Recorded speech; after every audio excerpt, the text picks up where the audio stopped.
Aujourd'hui, toute une histoire reçoit des femmes qui ont connu l'horreur. Elles ont été victimes de violeurs en série qui ont défrayé la chronique.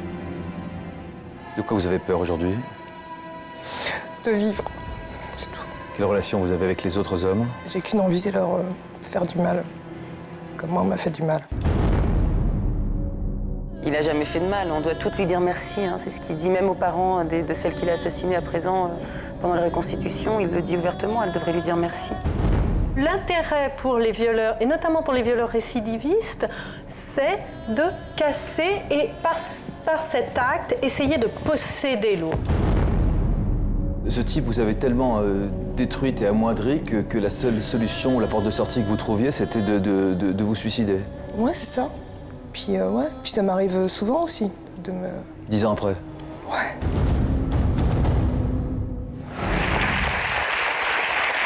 Bonjour et bienvenue.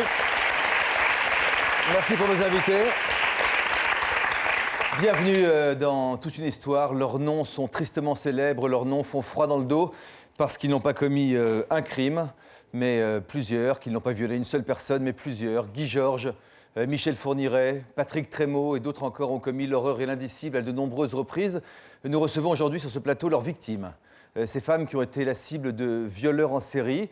Certaines disent qu'elles sont des sœurs de souffrance parce qu'elles ont subi le même traumatisme. D'autres, au contraire, ont tout fait pour oublier qu'elles étaient plusieurs à avoir été humiliées par un même homme. Le mot est faible. Tout en tout cas, craignent la même chose, que leur bourreau recommence à la sortie de prison. Il aura fallu à toutes beaucoup de courage pour venir témoigner. Je vous demande de les encourager. Toutes nos invités qui sont là aujourd'hui.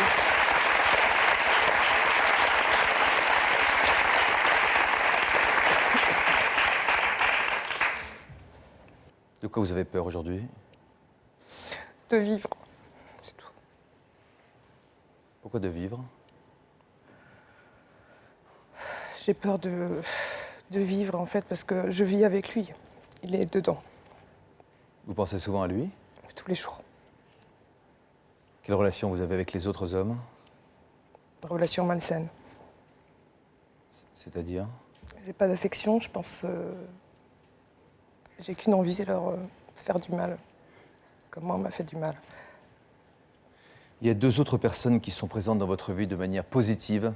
Ce sont celles qui ont partagé avec vous, si j'ose dire, le malheur qui vous est arrivé, qui vous ont permis de recréer un semblant de vie, un moyen de lutter et de se reconstruire. Peut-être on doit préciser, Jennifer, d'abord combien de personnes votre agresseur a agressé? D'après ce qu'on sait. D'après ce qu'on sait, on est 3. Il y en a d'autres qui n'ont pas porté plainte. On verra pourquoi. Anne et Marie-Ange sont nos invités. Bonjour à toutes les deux, bienvenue. Vous avez toutes les deux été victimes du même bourreau, Patrick Trémaux. Combien d'autres femmes officiellement a-t-il agressé? Les chiffres, je ne sais jamais. Officiellement, au procès, il y avait 14 parties civiles. Voilà, à l'époque, on disait qu'une femme sur 3 portait plainte. Donc, en faisant le calcul, on est bien plus nombreuses, très certainement. Ça fait un chiffre. Daïna, vous êtes la première, et vous étiez toute jeune à l'époque, à porter plainte contre Michel Fourniret pour viol. Est-ce qu'on a une idée du nombre de femmes qui ont été agressées par cet homme aujourd'hui? Aujourd'hui, à l'époque, il en avait reconnu 17. Il avait commencé depuis 1966, donc aujourd'hui, il y a 6 victimes sûres, mortes. Et puis après, il y a toutes celles qu'on ne connaît pas non plus, quoi. Donc, un nombre en tout cas considérable. Jean-Pierre, pour combien de viols Guy Georges a-t-il été condamné? Alors Guy Georges avait été condamné au départ pour un viol et ensuite il a été jugé pour 7 viols suivis d'assassinats, dont bien sûr ma fille qui a été la première de ces victimes. Comment découvre-t-on que l'on est victime d'un violeur en série? C'est la première partie de notre émission. Le premier élément qui apparaît, c'est que ces hommes agissent pratiquement toujours, Marc, de la même façon. Comme si c'était une signature, comme si c'était un rituel. Mais c'est un rituel, c'est une signature. Quand on parle de violeurs en série, on parle de gens qui ont, mais d'ailleurs Martine Nice pourra vous en parler mieux que moi, des structures de personnalité très particulières, ce qu'on appelle une structure perverse de personnalité.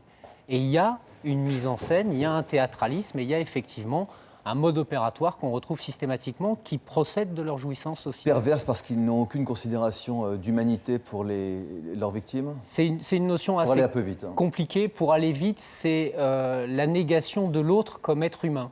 Il n'y a qu'un être humain, c'est soi-même. Tout le reste n'est qu'un objet, soit un objet de plaisir, soit un objet de souffrance, un objet qui permet d'assouvir sa pulsion. Anne et Marie-Ange, c'est le sentiment que vous avez eu toutes les deux? Quel sentiment? Ce sentiment que vous n'étiez rien pour cet homme qui avait l'impression d'être tout? Rien, je ne sais pas, ça ne s'est pas fait comme ça. Nous étions en danger, en grand danger, en danger de mort. Voilà, la seule chose à laquelle vous pensez, c'est à la mort. Comment À va-t-elle... l'instant, au moment. Ah ben c'est la mort. Comment va-t-elle arriver? Par quels moyens?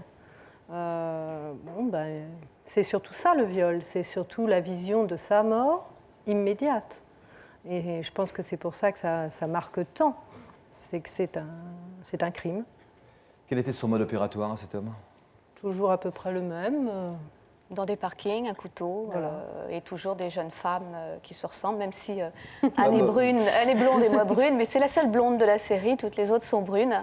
Et physiquement, on se ressemble quand même beaucoup. Ah bon? Ah oui, toutes dans le même format, des cheveux longs, avec une voiture, donc forcément assez indépendante, le même âge.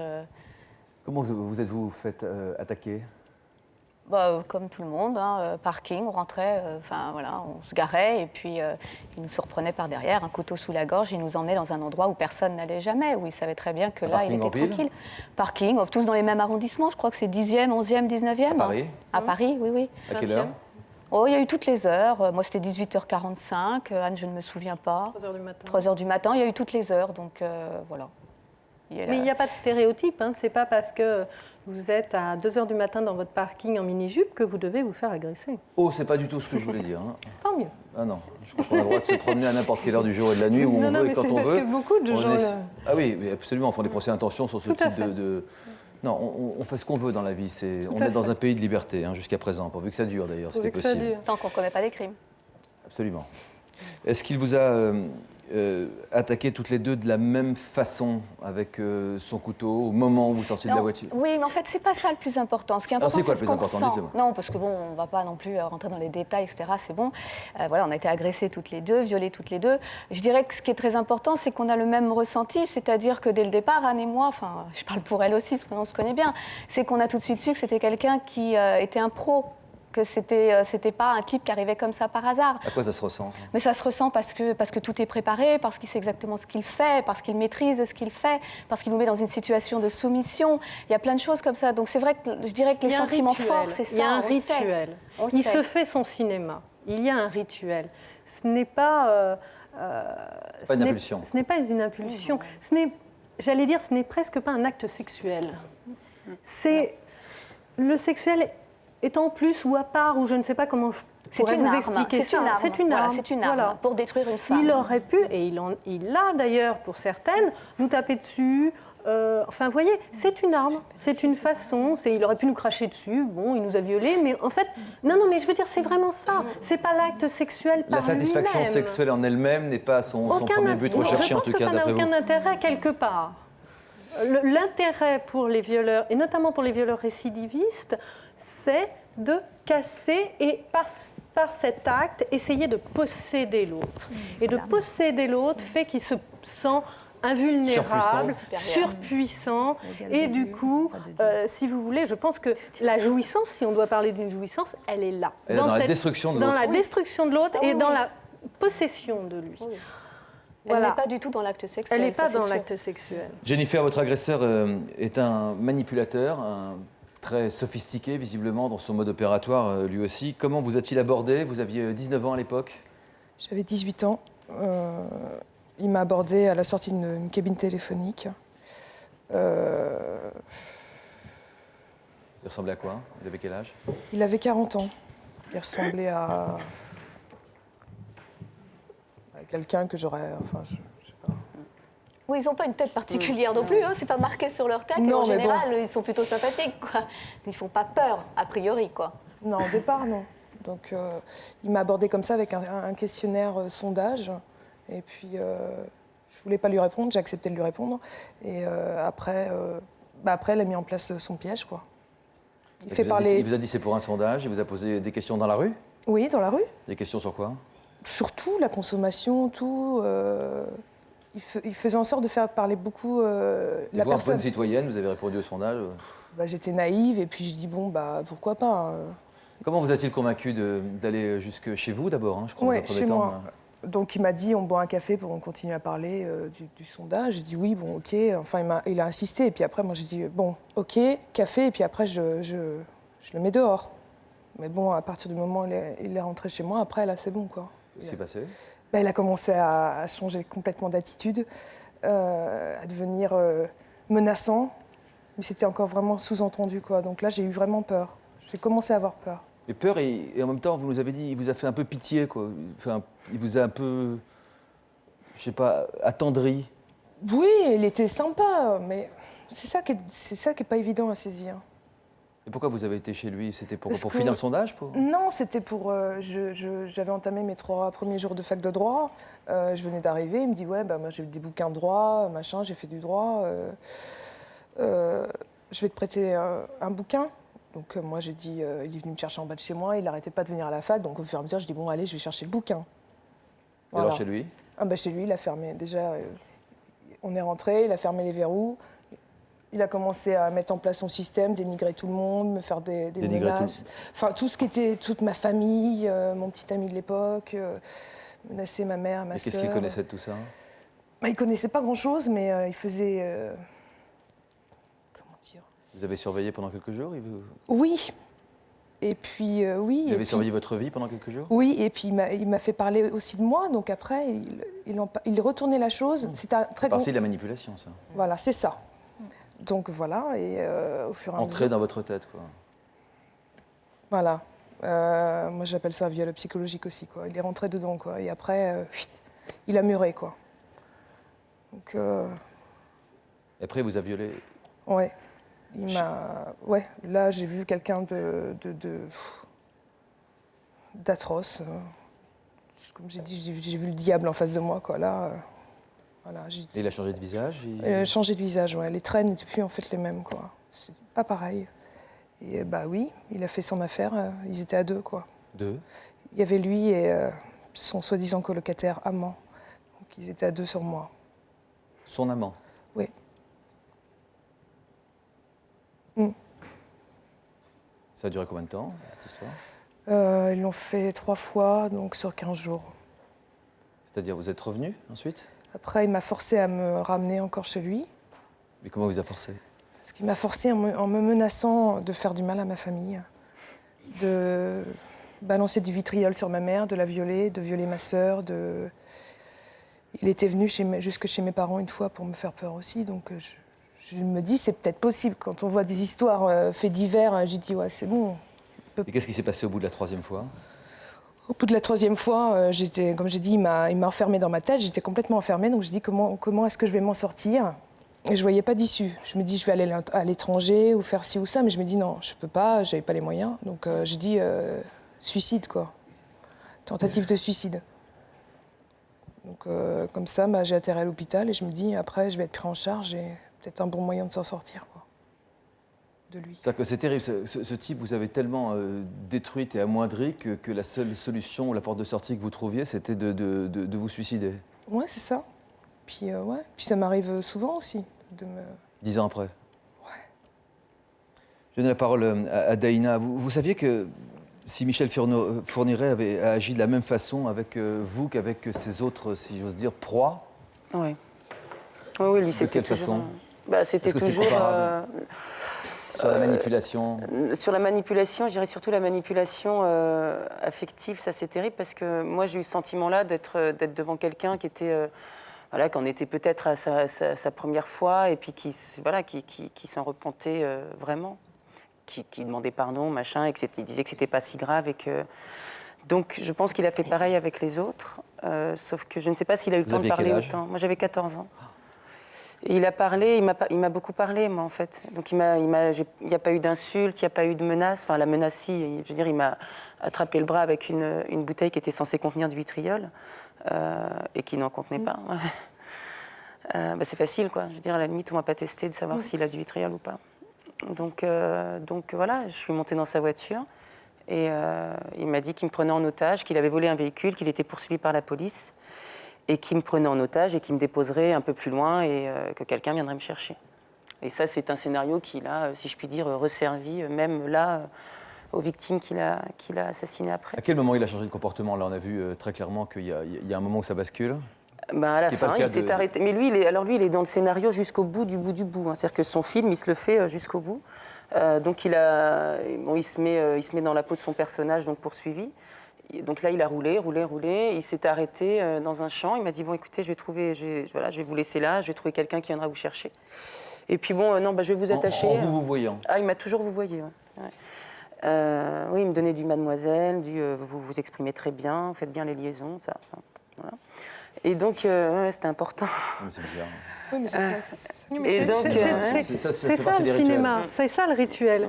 C'est dans un film. Voilà, c'est dans un film. Dans son film. Et vous êtes des personnages qui entraient dans le scénario de son film. Tout à fait. Et donc, après, il s'est ravisé, il m'a dit, non, en fait, je vais vous attacher parce que sinon, vous allez partir trop vite. Donc là, il mettait en place son truc. Il explique. Il m'attache, et puis après, il fait mine de s'en aller, puis il revient, il dit non, finalement, on va faire un simulacre de viol, sinon on va croire que vous étiez ma complice. Donc voilà. Donc, pour votre bien. Oui, évidemment.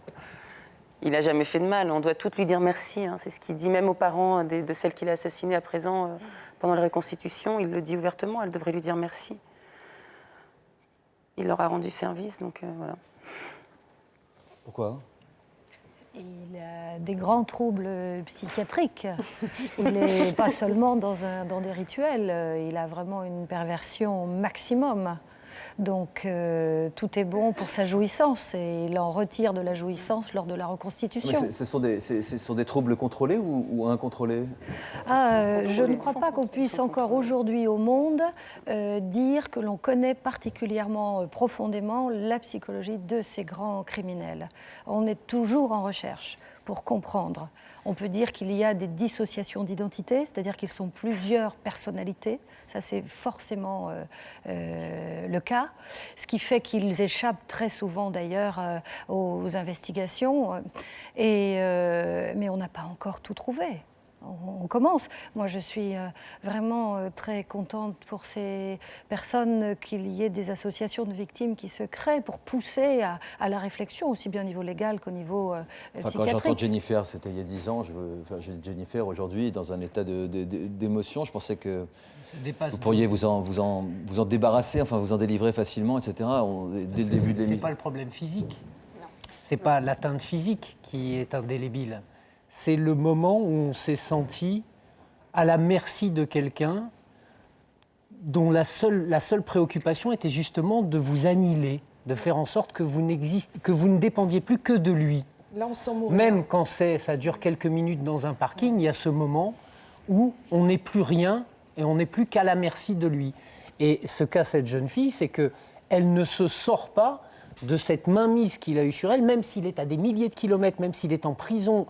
Elle a toujours cette angoisse de savoir que si elle croise à nouveau son regard, elle va retomber sous cette emprise. Ce que je pense qui est très dur tu me diras si c'est le cas, Jennifer. je pense qu'il y a la culpabilité. La notion de culpabilité, elle est très importante. Parce qu'elle l'a laissé entrer chez lui. Et je pense qu'en plus, oui, elle doit encore se sentir aujourd'hui coupable en se disant mais pourquoi j'ai suivi, pourquoi tout ça? Oui, alors, je me sens coupable. Il y a cet aspect-là qui est peut-être plus fort que chez nous, où nous, notre culpabilité, quelque part, on a réussi à la faire partir peut-être plus vite. Parce que vous l'avez laissé entrer chez vous, parce que vous avez été chez lui? Oui, ça, je me sens coupable de ça, de ma naïveté, de ma jeunesse. Mais il n'y a pas à se sentir coupable de clair, ça, mais c'est très difficile à faire partir. Je dirais que c'est complètement classique. Hein. Il y a 20% des personnes violées, des femmes violées qui font des tentatives de suicide et il y en a une bonne partie qui réussissent. La première victime de Guy Georges qui n'avait pas été tué parce qu'il était dans un parking... Avant votre fille? Avant ma fille, il a été condamné à 10 ans pour ça. Il y a une voiture qui est arrivée et donc elle a pu s'en tirer. Elle s'est suicidée 10 ans après. C'est incroyable. Je pense aussi que dans un pays comme le nôtre, il y a quand même peu de fois où vous êtes confronté à votre propre mort et cette mort qui vient d'un autre. Il y a la mort due à la maladie, ça, bon, voilà. On vit tous avec l'inconscience de sa propre mort. Je pense que c'est quelque chose qui nous fait vivre tous les jours.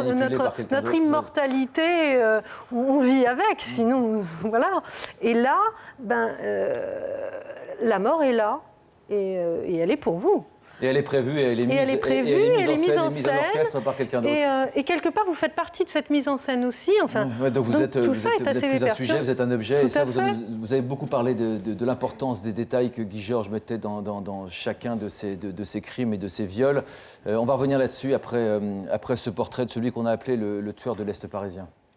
Le scénario est toujours le même. Le soir, l'homme suit des jeunes femmes jusqu'à leur domicile. Il les viole puis les égorge. Surnommé le tueur en série de l'Est parisien, il provoque une psychose dans la capitale. Guy Georges est finalement arrêté le 26 mars 1998.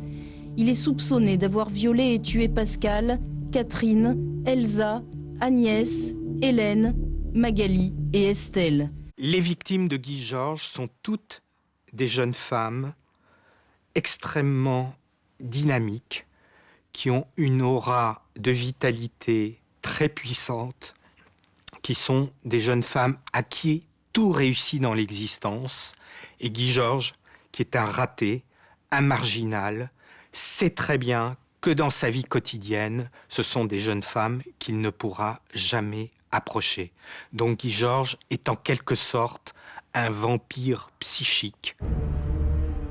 Guy Georges a volé la vie de leur fille, de leur sœur. C'est ensemble que les familles des victimes vont surmonter la confrontation avec l'assassin, la pression d'un procès proche de l'insupportable.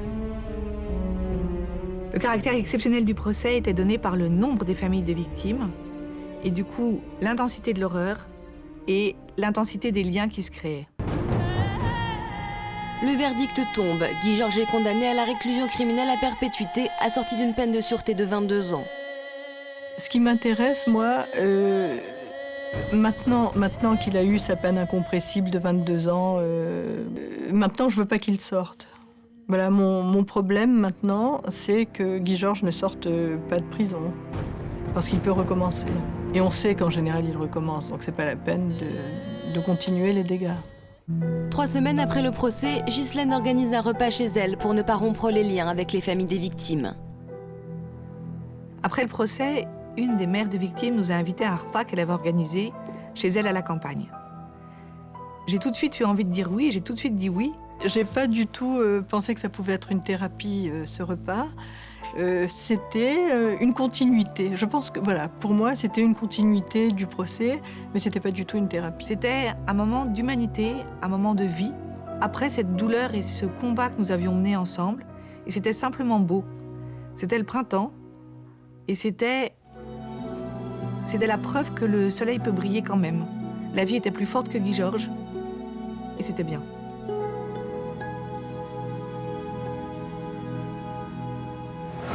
Maintenant que cet homme a été jugé, quel regard vous portez sur lui? On en reparle régulièrement. Je dirais que le problème clé, c'est effectivement la sortie. Parce que Guylaine dit qu'elle espère qu'il ne sortira pas. Au bout de 22 ans, il peut sortir. Mais et Marc Gégère, qui est un avocat et un grand humaniste, franchement, ce n'est pas la première fois que je reçois dans cette émission, c'est plutôt la 15e. Je suis toujours touché par le côté humaniste que vous avez en tant qu'avocat pénaliste. En revanche, sur les violeurs récidivistes, vous êtes intransigeant. Mais je suis intransigeant parce que 80% de mon activité, c'est d'accompagner des victimes de ces gens, que je peux toucher du doigt la souffrance qui est la leur, et que parfois on tombe, comme c'est le cas ici, sur des personnalités dont on sait que structurellement, on ne peut pas les soigner, et que rien ne les empêchera de récidiver. En tout cas, dans l'état actuel de ce qu'on sait faire, on ne sait pas les empêcher. Donc on a beau mettre comme à Guy Georges, infliger à Guy Georges la peine maximale du droit français, c'est-à-dire réclusion criminelle à perpétuité avec une peine de sûreté de 22 ans, ça veut dire qu'à terme, à un moment donné ou à un autre, quand on a purgé sa peine en France, on sort.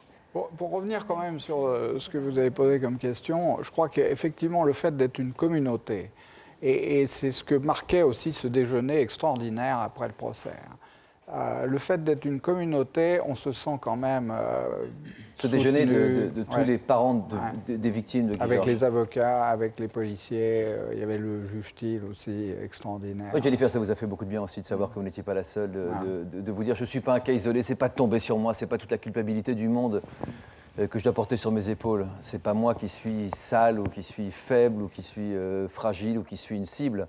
Ça aurait pu tomber sur n'importe qui d'autre, puisque c'est tombé sur d'autres personnes. Mais ce n'est pas l'avis de Claudie, qui est également notre invitée ici. Vous avez une réaction différente des autres quand vous avez appris que d'autres femmes avaient été violées également dans ce quartier.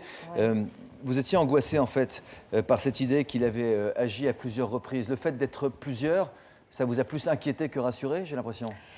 C'est-à-dire que, en fait, j'ai appris qu'il y avait eu d'autres viols dans ce quartier le lendemain de l'agression. En faisant ma déposition à la PJ.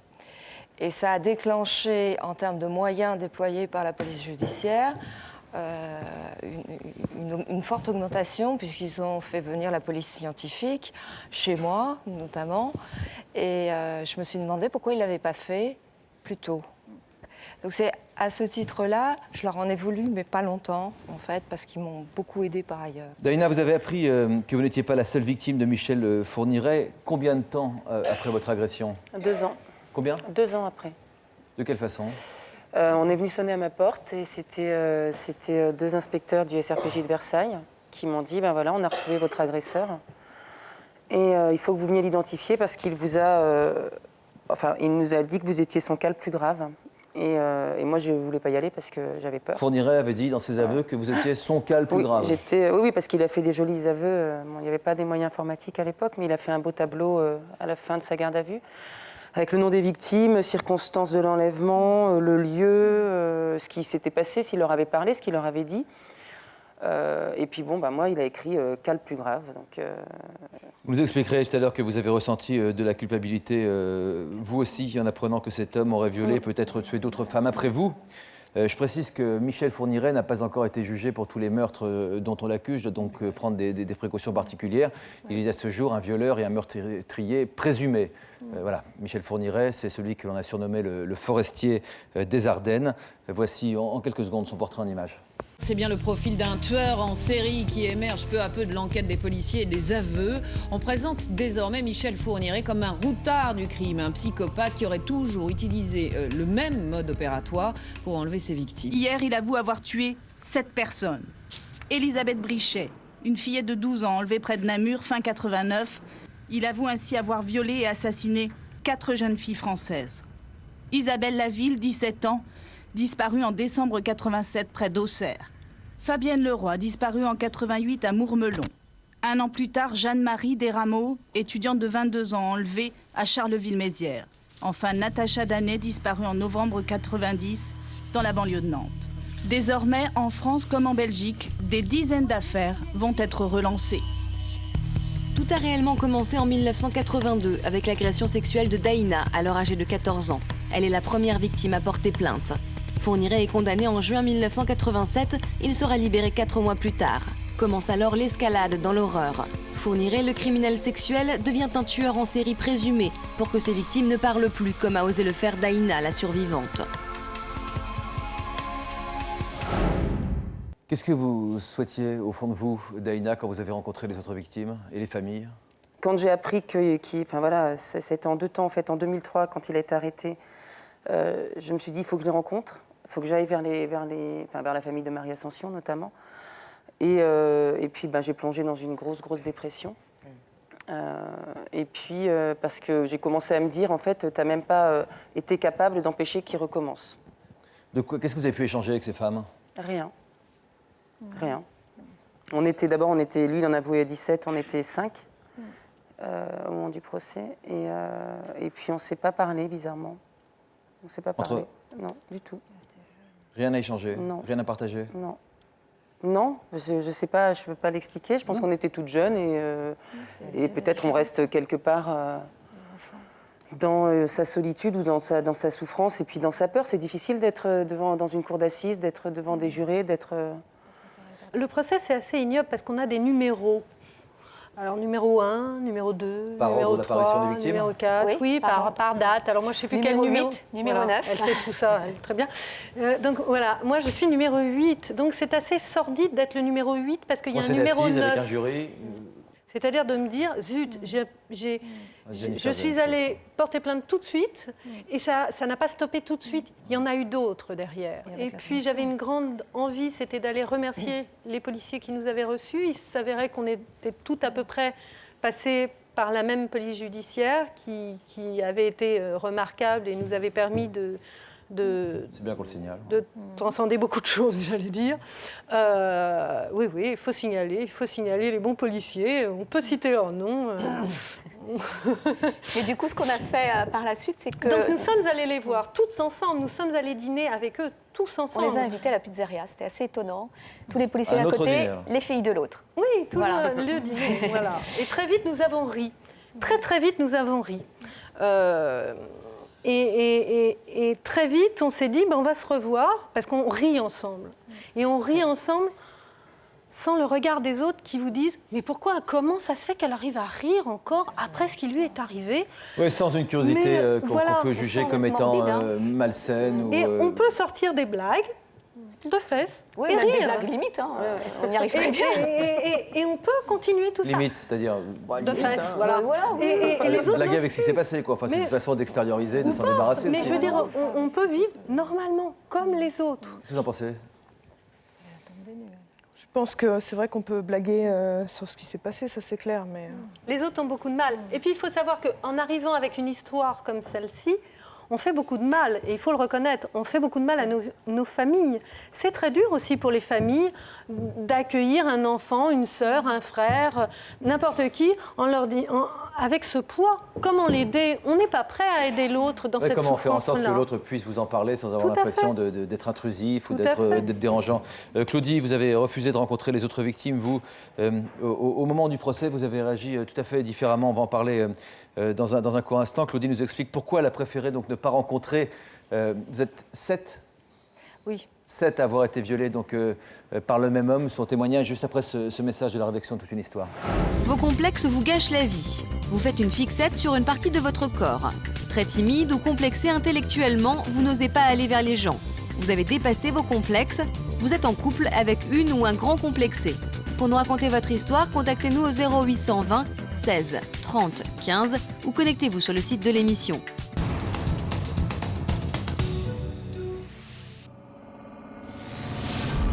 Prochainement, Toute une histoire recevra des parents plongés dans la détresse. Leur enfant est subitement devenu un criminel.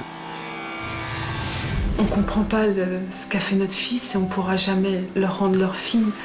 Même si son enfant est malade, on se sent de toute façon coupable parce qu'on croit être aussi à l'origine de cette maladie. La plus grande douleur que nous on ait, c'est qu'on ne pourra pas les aider, quoi. On est coupable quelque part et notre enfant aussi. C'est aussi le cas d'Aïcha. Son fils Jamel a commis un homicide, mais elle n'a jamais cessé de le soutenir et de l'aimer. J'ai toujours essayé de vous inculquer une bonne éducation, toi et ton frère, mais ce que j'ai bien fait. Ce qui est arrivé à Jamel, c'est pas du tout de ta faute. On entendait parler des suicides en prison et tout, et j'avais peur que tu tiennes pas le coup, en fait. Ouais, si t'avais pas été là, je me serais foutu en l'air, ça c'est clair. Toute ma vie, je lui demanderai pardon. Jusqu'à mon dernier souffle. Je t'ai pardonné depuis longtemps. Et je le sais.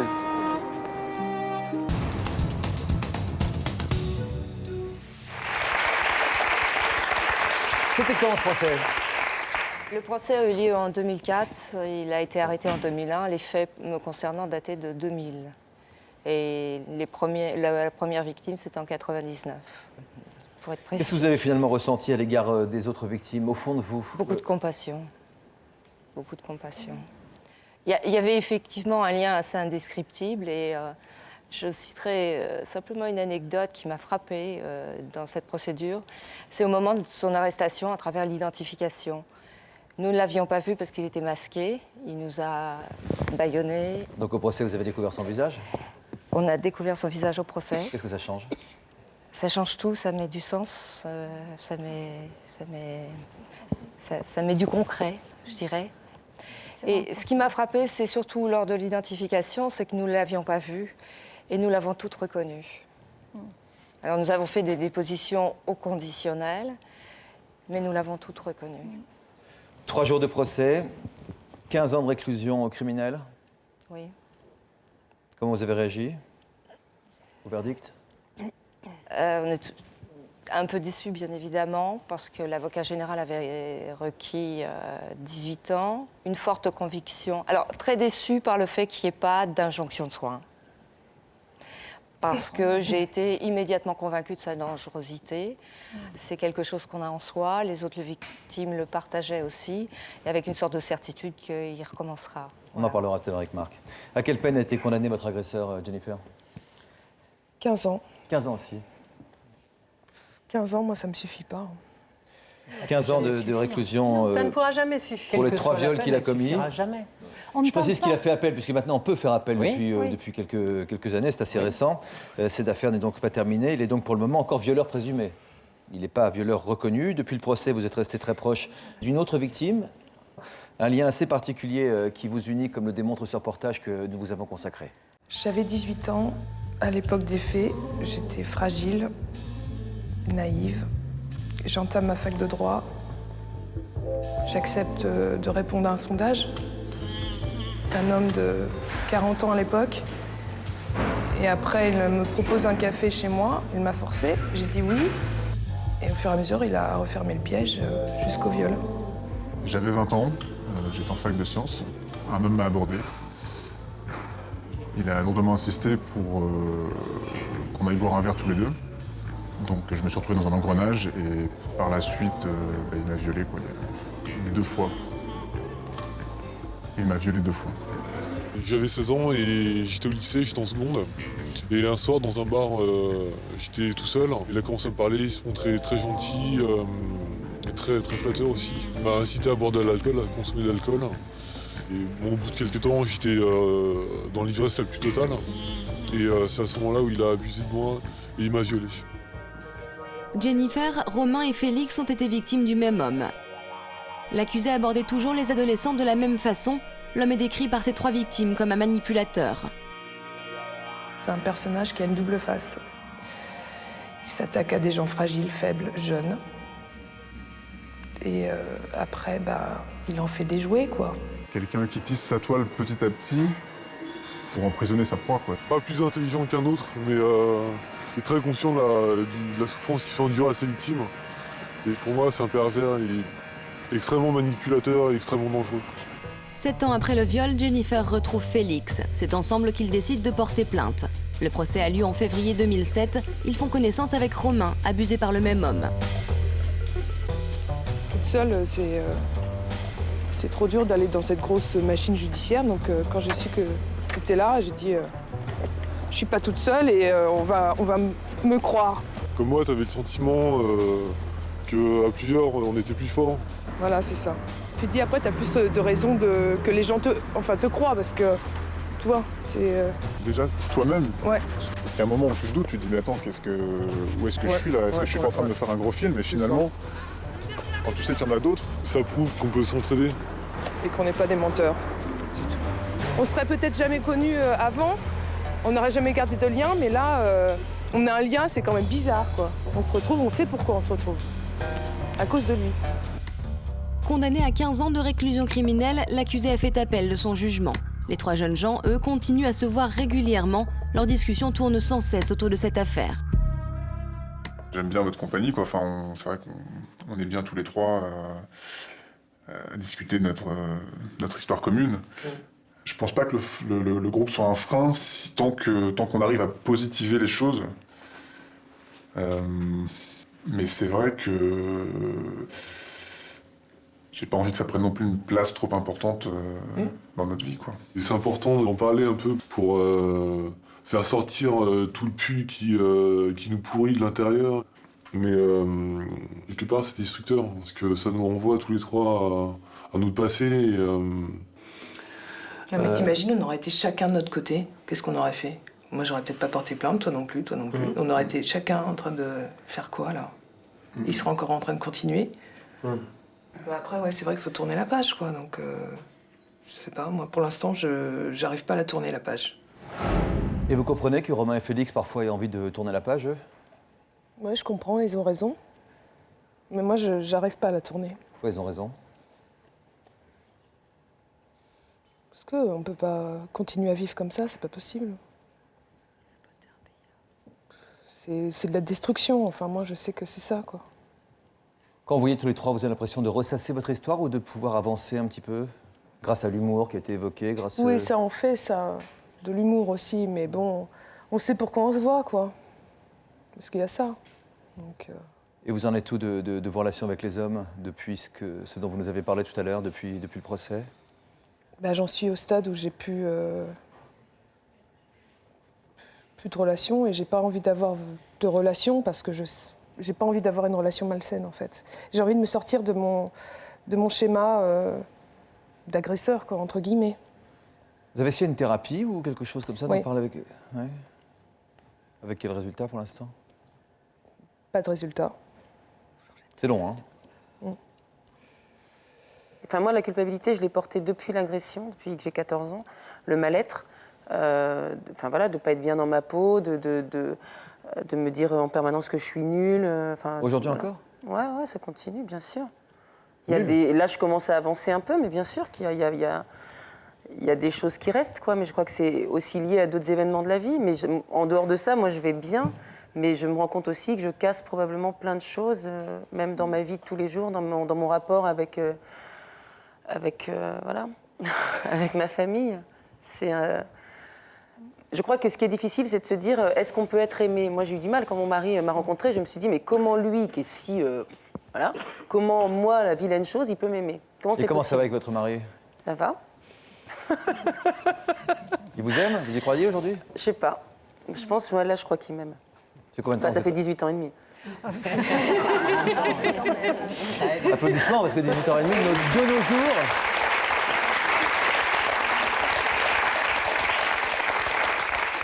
On va regarder ce reportage sur Monsieur Trémaux, si j'ose dire. Aujourd'hui, vous tentez de vous reconstruire à votre manière en vous battant. Comme en témoigne ce reportage assez explicatif. Le soir du 5 octobre 1994, la route de Marie-Ange croise celle de Patrick Trémaux, un violeur en série déjà condamné en 1987. Marie-Ange est sa victime numéro 9 sur une liste de 18 jeunes femmes. Lors du procès aux assises en 1998, Marie-Ange rencontre pour la première fois ses sœurs de souffrance, dont Anne, la victime numéro 7. Les deux femmes sont devenues amies. Et c'est amusant comme finalement, on vit quand même la même chose, mais différemment. C'était une accumulation de mêmes choses, de mêmes souffrances, de même façon de voir les choses, même si ça s'exprime différemment, d'entendre sa propre histoire. C'est horrible. Et tu l'entends 14 fois.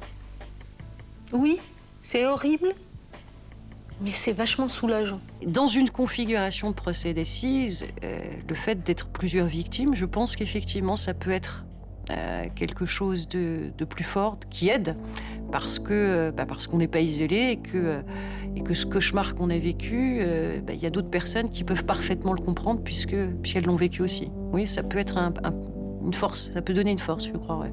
Et aujourd'hui, tu penses de temps en temps à Trémaux en prison? Je pense à la sortie de Trémaux. Et j'ai peur pour les suivantes. Patrick Trémaux a été condamné à 16 ans de réclusion criminelle. Par le jeu des remises de peine, il a été libéré en 2005, sans aucun suivi. Anne avait raison d'avoir peur. 3 mois après sa sortie, Trémaux est accusé de 3 nouveaux viols. Une faille de la justice qui met Marie-Ange et Anne en colère. Elles sont 5, mais représentent 18 victimes de Patrick Trémaux. Violées il y a 10 ans, elles sont venues dire aujourd'hui tout leur dégoût. Leur bourreau a récidivé au printemps dernier. Un nouveau choc pour elles. Physiquement, j'ai ressenti exactement la même chose que les jeunes femmes qui viennent d'agresser. C'est-à-dire que c'est comme si ça m'était arrivé à moi-même 5 minutes plus tôt. Ça a été ma première réaction physique, ça a vraiment été ça, quoi. Ces anciennes victimes réunies en association réclament aujourd'hui un changement de législation. 3 semaines après cette conférence, des mesures contre la récidive ont été votées. Seront-elles suffisantes pour éviter une nouvelle affaire Trémaux? Anne et Marie-Ange continuent ensemble leur combat. Quand Anne interpelle encore et toujours les politiques, Marie-Ange milite pour les droits aux victimes. Certaines ont fait le choix, effectivement, de tourner complètement la page. Et pour celles qui se revoient, c'est notamment dans le militantisme, effectivement, pour le combat des femmes. C'est une manière, je pense, pour elles de se reconstruire, de dépasser ce qu'elles ont vécu. Depuis 2003, Marie-Ange est déléguée par les autorités ministérielles pour former les policiers et les gendarmes à améliorer l'accueil des victimes de viol. Donc je dirais que dans la reconstruction, chacun a vraiment un rôle à jouer. La première chose qu'on vit en allant porter plainte, c'est le retour à la réalité. Donc c'est là où votre rôle est important, c'est que si ce retour à la réalité il se fait en douceur, elle va reprendre confiance en la vie, parce que la vie, c'est pas forcément ce qu'elle vient de subir, c'est surtout tout le reste. Quand il y a ce retour à la réalité, moi c'est vrai que la première phrase qu'il m'a dit, est-ce que vous voulez que ce soit une femme qui prenne votre déposition ? Ah, mais c'était un soulagement. On me laissait enfin avoir le choix de quelque chose. Donc on me considérait à nouveau comme un être humain, et je pouvais choisir. Parce que pendant les 20 minutes du viol, j'étais plus un être humain, j'étais plus rien, et on m'a pas vraiment laissé choisir. Ce que j'ai subi, c'est absolument une horreur, tout le monde est d'accord pour le dire, mais là, je me sens utile. Donc se sentir utile dans la vie, c'est plutôt agréable. Et puis de positiver une histoire comme la mienne, je pense que ça m'apporte énormément. Le viol est un crime absolument terrible, que ce soit pour une femme ou même pour un homme. Vous en avez parlé, Jennifer, parce que pendant un certain laps de temps, on ne se sent plus exister comme être humain. Et ça, c'est terrible, parce que c'est toute la négation de sa vie, en fait, qui se pose et qui peut laisser des traces. Oui, et c'est pour ça que c'est extrêmement important d'aller le plus vite possible. Et c'est pas facile à comprendre, c'est pour un homme même. Porter parfois. plainte. Oui. Parce que quand on va porter plainte, on prend son problème un petit peu et on le donne un petit peu aux autres aussi. Donc il y a un espèce de partage de ce problème-là. Et ensuite, quand on a la chance d'être extrêmement bien accueilli, des mots aussi simples que moi, bon, tu as dit ces mots-là dans le reportage, mais moi je me souviens, c'est « voulez-vous vous asseoir ?» Ça vous paraît rien. Mais on m'a demandé si je voulais m'asseoir. C'est retour sur Terre. C'est donc j'ai encore possibilité d'utiliser mon cerveau. Sujet, objet. Et ça, c'est extrêmement important. Et je pense que si on ne va pas porter plainte, c'est extrêmement autodestructeur. Pourquoi vous dites ça ? Parce que je pense que de se remettre seul... Parce que vous pensez que certaines femmes ne portent pas plainte ? Bien sûr, énormément. La majorité ne porte toujours pas plainte. Les 2 tiers ? Les 2 tiers. C'est difficile d'aller porter plainte. C'est extrêmement difficile. Ça vient de vous arriver, vous êtes sous le choc, ou même des années après. Même des années après, c'est encore plus dur. Mais aller au commissariat, c'est une démarche. Souvent, si on n'est pas accompagné, on ne le fait pas. Il y a aussi la difficulté. Il y a une question qui se pose pour tout le monde, là, quand même, au fond, c'est pourquoi moi ? Les 2 tiers ? Pourquoi moi ? Pourquoi moi, dans ce parking, et pas quelqu'un d'autre ? C'est là que commence le sentiment de culpabilité. Si c'est moi, ça veut dire que j'y suis peut-être pour quelque chose. Et rien dans l'attitude de l'agresseur ne fait penser le contraire. Bien au contraire, il fait tout pour vous dire que finalement, vous n'y êtes pas pour rien. Et c'est ça qui est insupportable. Ouais. Et vous commencez à regarder, si vous n'êtes pas capable, par exemple comme moi, ça a été le cas, de faire un portrait robot, vous commencez à regarder, alors vous savez que c'est un homme, donc vous regardez tous les hommes comme ça en vous disant, c'est pas lui, c'est pas ses yeux, c'est pas lui, c'est pas son nez. Vous étiez avec un homme à l'époque ? Oui. Vous êtes avec le même aujourd'hui ? Toujours. Vous avez eu un bébé depuis ? 2. Le sens de la vie, ça. On l'a entendu dans ce reportage, Patrick Trémaux est présumé coupable de 3 autres viols. Il sera jugé à la fin de cette année, je crois. Est-ce que votre propre travail de reconstruction est interrompu Non, mais attendez, le travail de reconstruction, en tout cas moi, pour ma part, il est terminé. Je ne vais pas donner la bonne parole aux policiers et aux gendarmes pour me reconstruire. Moi, je me suis reconstruite, c'est-à-dire qu'après le procès qui a été un déclencheur, j'ai fait un stress post-traumatique de 2 ans. Pendant 2 ans, j'ai été voir une psychiatre formidable qui s'appelle le docteur Seguin, qui est spécialisée dans les victimes. On a travaillé ensemble 2 fois par semaine. Aujourd'hui, je suis reconstruite. Maintenant, aller en effet voir les gendarmes, je leur explique parce que même eux me disent « Oh, mais ça doit être dur, ça doit être dur ». Je dis « Non, c'est pas dur. J'ai ça en tête, il faut pas que j'oublie, il faut pas le nier, ça fait partie de mon histoire. Je sors ma petite histoire, je donne quelque chose aux gens en espérant de faire avancer les choses et je repars tout à fait sereine. » Michel Fourniret a bénéficié d'une remise de peine avant de s'attaquer à d'autres victimes. Guy Georges était en semi-liberté lorsqu'il a violé et assassiné la fille de Jean-Pierre, notre invité, alors même qu'il avait déjà été condamné pour viol. Et enfin, Patrick Trémaux a bénéficié d'une remise de peine de 5 ans avant de violer à nouveau. Marc. Non, il n'a pas bénéficié d'une remise de peine. Patrick Trémaux est allé au bout de sa peine. Oui, il est sorti en fin de peine. Il a pris 16 ans et il n'a pas fait 16 ans. Ah oui, mais il n'a pas bénéficié d'une remise de peine. Il n'a pas été conditionnel. Des remises de peine qui sont maintenant, depuis la loi Perben 2, automatiques, qui étaient à la discrétion du juge d'application des peines avant. Mais il faut que vous sachiez, quelque chose qui ne va pas vous faire plaisir, c'est que pour l'administration pénitentiaire, les violeurs sont des détenus modèles. Oui, tout à fait. Ils rentrent systématiquement dans tout ce qui peut les amener à avoir ce qu'on appelle des RPS, des réductions de peine supplémentaires, accès à la formation, au travail en maison d'arrêt. Les maisons d'arrêt sont, je vais me faire pas des copains, mais un peu gérées à de nombreux postes par des violeurs, parce qu'ils sont dans tous les services généraux. Vous imaginez bien que pour l'administration pénitentiaire, avoir quelqu'un qui a violé une ou plusieurs femmes et qui est tapi dans un coin et ultra discret, c'est moins dangereux à promener qu'un braqueur de banque qui pourtant n'a fait quoi? Que prendre de l'argent. Voilà. De quelle façon vous continuez à vous battre, Jennifer? Je me bats en témoignant déjà ici et je vais créer un blog sur Internet, un site Internet et je vais faire en sorte qu'il y ait d'autres victimes qui viennent se greffer avec nous, quoi. Vous pensez qu'il y a d'autres victimes? Il y en a d'autres. Il y en a d'autres. Il y en avait une même, j'ai eu un PV un mois après moi. Mais c'est important en vous qu'elles rendant viennent, ces utile. victimes. C'est important Oui, qu'elles c'est viennent. ça, en fait. C'est leur seule façon à elles de pouvoir un jour espérer se reconstruire et recommencer à vivre. Moi, j'ai envie d'aider les autres parce qu'il ne faut pas garder En ça. vous aidant vous-même, hein, vous n'oubliez pas en route, hein, Jennifer. Bah si, mais en fait, quand je fais ça, j'aime bien un peu m'oublier parce que comme ça...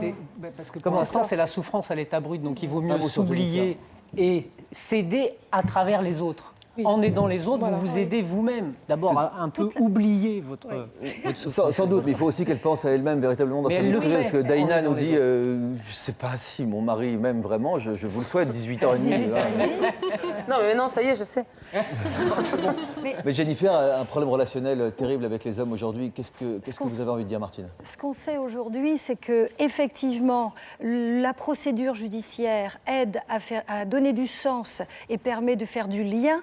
Mais on sait aussi qu'il vaut mieux aller voir des psys qui savent traiter les problèmes de traumatologie psychique et des victimologues. Et effectivement, Mme Séguin est quelqu'un de formidable. C'est très important. Tous les psys ne savent pas soigner les problèmes de viol. Donc, si vous ne faites pas de progrès, il faut changer de psy. Il faut vous autoriser. Si vous n'êtes pas content de votre avocat, vous changez d'avocat. Tout ça, c'est des choses très importantes. Parce que dans le travail de thérapie, il doit y avoir aussi la prise en compte de la procédure pénale. Moi, je suis aujourd'hui accompagnée de ma stagiaire auditrice de justice. C'est un juge en formation. Elle participe à tout ce que je fais. Elle vient dans les séances, elle rencontre des agresseurs, elle rencontre des personnes violées. Ça va transformer toute sa vie professionnelle. Moi, je vous sens sur la frontière. Entre les deux. Ben moi, ouais, je suis sur le fil, là. Vous êtes là. Et en France, la protection, par exemple, des enfants victimes de violences sexuelles, elle a démarré parce qu'une femme a parlé à visage découvert de ce qu'elle avait subi quand elle était enfant. C'était Eva Thomas, c'était en 89. Et depuis, les lois n'arrêtent pas d'évoluer grâce à la pression que vous exercez sur la législation. Et il faut continuer. C'est comme ça aussi que la vie se poursuit de façon positive entre les personnes qui peuvent aider à ce changement. L'impression que j'ai aussi, c'est que comme deux autres hommes ont été victimes de la même personne, c'est pas contre l'ensemble des hommes que vous êtes aujourd'hui. Vous êtes obligés, ne serait-ce que par cette situation, de faire le tri. Je souhaite bonne chance en tout cas. On est obligé de se dire... Oui, je vous en prie. L'action est un levier formidable pour se reconstruire. On est toujours mieux dans l'action que dans la réflexion. Il faut les deux. On a fait, par exemple, avec notre association, voter 2 lois et on pousse maintenant pour une 3e. Et si on reste, je dirais, chez soi, je crois que c'est très difficile de se reconstruire. Alors que si on fait partie d'une association, on agit, on fait bouger les choses, là, il y a un potentiel. Et Marie-Ange et Anne, toutes les deux font partie de notre association. Daïna est présidente aussi d'une autre association. On se remet dans le sens de la vie. Et vous allez aussi dans ce sens-là en faisant ce blog. C'est la même tendance. Pour autant, c'est difficile, je pense, de trouver un remède vraiment théorique, infaillible après un tel traumatisme. Je pense que si ça existait, ça se saurait. Ce qui est certain, c'est que la parole a été pour toutes importante, le dialogue, ici ou ailleurs. Il faut du temps, sans doute, pour avancer. Même si on ne peut pas oublier, on peut, j'espère, surmonter, continuer à vivre. Et le bébé d'Anne, qui l'attend en coulisses, aujourd'hui, derrière ce plateau, est là pour en témoigner. Merci à tous d'avoir été avec nous. Bonne journée.